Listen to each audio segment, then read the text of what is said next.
dragon becomes terrifying long before it breathes fire, long before the smoke, before the wings, before the sky turns red. True fear begins the moment you realize something ancient is watching you. Dragons appear everywhere in fantasy, but the dragons people remember, the ones that haunt stories for centuries, are never just giant reptiles. The most terrifying dragons in fantasy are not monsters. They are ancient forces of power. Fear begins with scale. A dragon is terrifying because it breaks the rules of the world around it.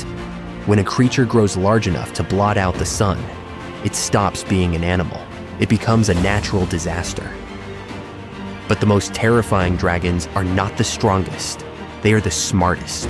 In many fantasy worlds, dragons are older than empires. They have watched kingdoms rise and watched them fall. A beast destroys because it is hungry. A dragon destroys because it chooses to.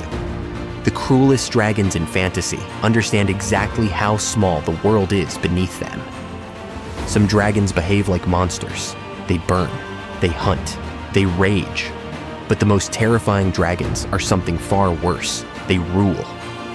Because the most terrifying dragon in fantasy is not the one burning the world. It is the one that knows the world cannot stop it.